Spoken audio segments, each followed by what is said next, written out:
Saya lagi hitung nih teman-teman, seandainya Arsenal menang lawan Wolves, kemudian menang juga lawan Aston Villa, maka mereka akan mendapatkan total 6 poin. Berarti, jika mereka menang di 2 game tersebut, mereka akan untuk sementara menempati peringkat nomor 6 di klasmen sementara Inggris Premier League. Tapi, 2 kali kekalahan ini yang membuat posisi Arsenal untuk sementara berada di peringkat nomor 10 di klasmen sementara English Premier League. Kenapa saya terus-menerus mengulangi kata sementara? Karena semuanya ini saat ini adalah bersifat sementara.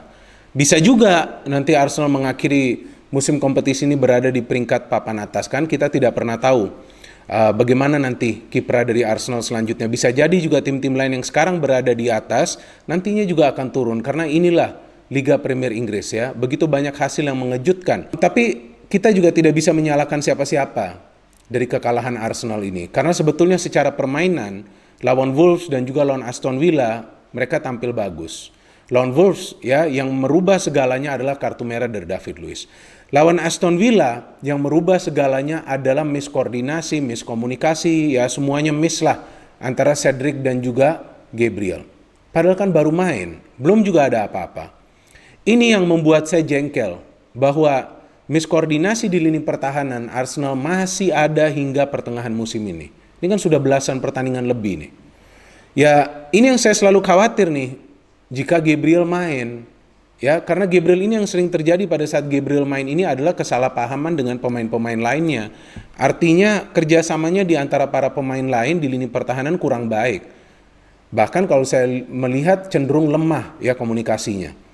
Itu yang mengakibatkan Arsenal sering kemasukan gol yang seharusnya bisa mereka cegah. Lagi-lagi diulangi di pertandingan ini. Memang Aston Villa turun dengan kekuatan terbaik mereka. Kita tahu ada Jack Grealish di skuad Aston Villa, hampir saya bicara Arsenal, Aston Villa ya, Jack Grealish yang ditarget oleh MU ya, rumornya kan seperti itu. Tapi ternyata ia masih bermain untuk Aston Villa, ia bermain bagus di game ini. Dan dari Arsenal yang saya tunggu adalah masuknya Odegaard. Oke, Odegaard masuk, ia juga bermain cukup baik di game ini. Tapi sebelum saya membahas penampilan kedua pemain tersebut, saya pertama-tama nih seperti biasa ingin juga membahas line up dari kedua tim. Dari Aston Villa, Martinez, mantan penjaga gawang Arsenal yang juga tampil di final Piala FA kan, lawan Chelsea yang Arsenal menang dengan skor 2-1, Aubameyang skor, right? And then Cash, Konsa, Mings, Target, kemudian McGinn. Ini selalu saya tegaskan, McGinn salah satu pemain terbaik yang saya melihat di posisi holding midfielder saat ia bisa mengatasi penyerangan dari para pemain tim lawan. Ia juga bisa membangun serangan bagi timnya. Kemudian Nakamba, Traore ya, pemain yang cepat, ulet juga ini kerjanya di atas lapangan. Ross Barkley, keras ini pemain. Jack Grealish, playmaker dari Aston Villa. Ollie Watkins, target man dari Aston Villa, luar biasa Ollie Watkins ini. Kita tahu bahwa ini adalah pertandingan yang perlu dimenangi oleh kedua tim. Aston Villa baru saja kalah lawan West Ham. Betul kan? Lingardinho tuh ya, cetak 2 gol di game itu. Luar biasa Lingard ya. Tampaknya sudah reborn nih pada saat ia sekarang untuk sementara dipinjamkan ke West Ham. Arsenal kalah lawan Wolves. Jadi tentunya game ini akan berjalan menarik dan betul menarik. Namun lagi-lagi one-sided. Kenapa one-sided? Ya karena Aston Villa bisa mencetak gol lebih dulu di menit-menit awal. Belum ada apa-apa sebenarnya di pertandingan ini kan. Martinez melakukan tendangan, diterima oleh McGinn. McGinn mengirimkan umpan yang saya kira spekulatif juga menuju ke Ollie Watkins. Bisa sebetulnya dihalau atau diintercept oleh Gabriel dekat ke Cedric. Cedric saya tidak tahu nih, apakah itu Cedric mencoba memberikan passing atau hanya sentuhan saja. Karena tidak ada pengertian sama sekali antara Cedric dan juga Gabriel. Gabriel sepertinya terlambat untuk mengantisipasi passing dari Cedric. Dan di sana ada Traore. Traore kita tahu pemain yang cepat, pemain yang lincah.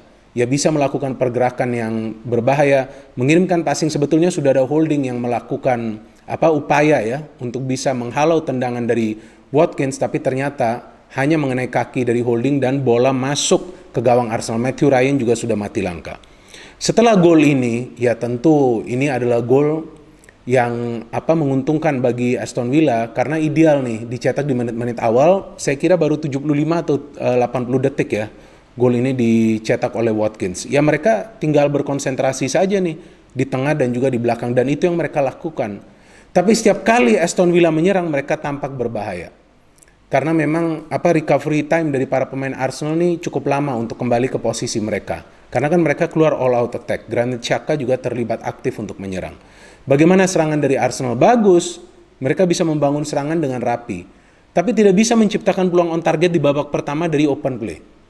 Kenapa? Karena final pass yang coba diberikan oleh para pemain ini tidak pernah akurat. Dari PP, dari Saka, Lacazette juga coba untuk memberikan passing ke Saka pada saat ia melakukan transisi dari bertahan ke menyerang juga tidak akurat.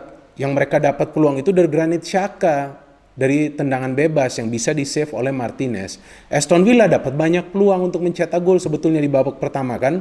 Selain gol dari Oli Watkins, ada peluang dari Traore, ada juga peluang dari Ross Barkley.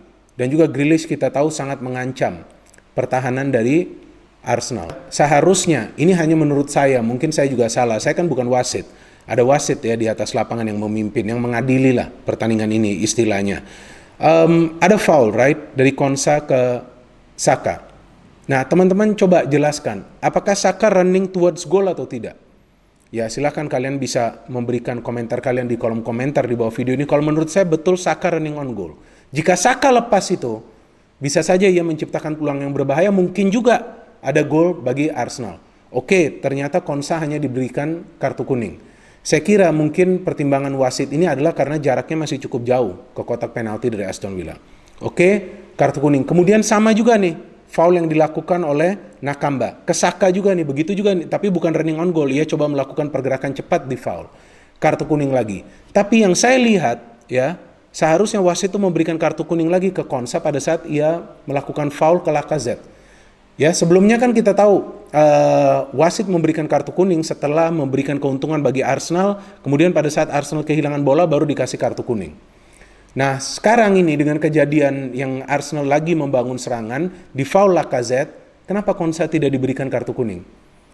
Nah, ini saya mencermati dengan beberapa kali melakukan rewind ya, saya memutar balik nih pertandingan ini, kan bisa dari aplikasi. Saya memutar balik. Ya, kenapa wasit tidak memberikan kartu kuning kedua? Jika itu kartu kuning kedua, di sanalah akan rusak Aston Villa. Tapi ya udah dikasih main aja kan. Saya kira PP yang akan ditarik, ternyata PP tidak ditarik. Lacazette yang ditarik. Dimainkan Aubameyang. Berarti Saka turun ke kiri, back kiri, PP bermain di kiri. Nah, lumayan nih penyerangan dari Arsenal. Ya, tapi tetap saja nih peluang-peluang berbahaya sulit mereka ciptakan. PP ini saya lihat bernafsu banget ya ingin mencetak gol ya. Padahal syutingnya ini tidak akurat, satu saja tuh yang bisa di-save Martinez dengan kakinya. Sisanya kan semuanya off target. Saya bingung juga, passing-passingnya juga yang ia berikan tidak ada yang akurat ke rekan yang lain. Emil Smith-Rowe hampir mencetak gol. Mings ini bagus nih di defense dari Aston Villa, ia bisa blok tendangan Emil Smith-Rowe. Beberapa kali juga Emil Smith-Rowe kehilangan kontrol bola. Bingung juga saya. And then siapa lagi yang dimainkan nih? Odegaard masuk. Betul kan, menggantikan Cedric. Cedric memang saya kira penampilannya biasa-biasa saja lah di game ini. Apalagi dia ada melakukan kesalahan passing. Itu saya kira kesalahan passing lah ke Gabriel. Begitu lemah passingnya kan, akhirnya bisa diambil oleh Traore. Odegaard masuk. Oke, Odegaard masuk berarti Odegaard bermain ke tengah. Emil Smith-Rowe bermain di sebelah kiri, di sebelah kanan ya. Saya kira bermain di sebelah kanan akhirnya. Kemudian terakhir pergantian dilakukan, Willian masuk. Willian juga lumayan ya, mencoba untuk menciptakan peluang. Tapi mau dimainkan 5 penyerang pun, jika final pass dari para pemain Arsenal ini tidak akurat, tentu mereka akan sulit untuk menciptakan peluang on target. Aubameyang sendiri tidak bisa mendapatkan peluang yang berbahaya karena bola-bolanya tidak pernah akurat menuju ke Aubameyang. Sulit bagi Aubameyang untuk mencetak gol. Nah, ini saya kira sekarang menjadi problem nih bagi Arteta. Bagaimana ia bisa menginstruksikan para pemainnya untuk bermain lebih tenang lagi ketika mendekat ke kotak penalti dari pertahanan tim lawan, agar crossing-crossing atau passing yang bisa mereka berikan ini lebih akurat, terutama dari kedua sektor sayap. Justru akurasi passing ini lebih terlihat dari lini tengah, apakah itu dari Emil Smith-Rowe, dari Granit Xhaka, dan juga Odegaard. Odegaard juga hampir mencetak gol di game ini kan. Sayang juga, ya tidak tenang untuk bisa melepaskan shooting itu yang umpannya dari Saka. Jadi ketenangan nih menjadi faktor yang penting bagi para pemain Arsenal. Ya, jangan hanya karena lagi mendominasi permainan, ya lagi keasikan menyerang, justru mereka tidak bisa tampil tenang. Itu yang akan menyulitkan Arsenal di games-games selanjutnya. Saya kira Odegaard pantas nih diberikan chance untuk tampil sebagai starter di next game. Saya lupa apakah lawan Leeds Arsenal di next game. Nah itu juga adalah pertandingan yang penting. Jangan sampai nih Arsenal kalah lagi. Jika Arsenal kalah lagi, nah saya kira akan berat lah bagi Arsenal untuk bisa menempati zona top 4 atau juga top 6. Apalagi top 4 udah susah. Ya lawan Leeds United. Nah itu juga pertandingan yang penting. Ya di sini sajalah saya akhiri konten saya untuk menjelaskan kekalahan dari Arsenal. Tapi memang ini adalah kekalahan yang memang layak ya bagi Arsenal. No hate, only football. Salam sepak bola.